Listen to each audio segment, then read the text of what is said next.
was a different life then, I think. Titirangi was kind of different. And there was a coffee bar called the Pattersons, and that was very groovy, and I was always very intrigued by it. But I was just a young kid. It had a bamboo curtain, and I used to kind of tangle myself up in it sometimes.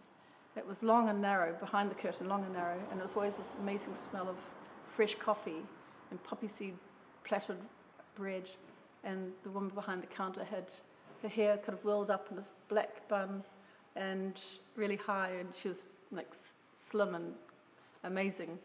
And then from there, lots of artists and poets and musicians would hang out there, and we always wondered what went on down below, because they would kind of disappear into this black hole down these stairs, and that was the folk club down there, and then they'd have kind of sessions of poetry, and lots of the guys would wear the dark fisherman's jumpers.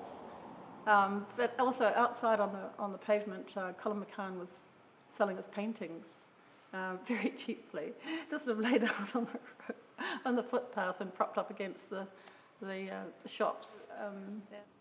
I went back again recently and just looking at kind of rocks on the Manukau Harbour and things that he would have looked at. And he was at French Bay, and we spend all our summers on French Bay Beach, and so yeah, there's definitely references. And when I saw the exhibition that Julia Waite put on at the Auckland Art Gallery called was Freedom and Structure, the Cubism 1930s to the 1960s. It was almost like an epiphany, seeing his work and others.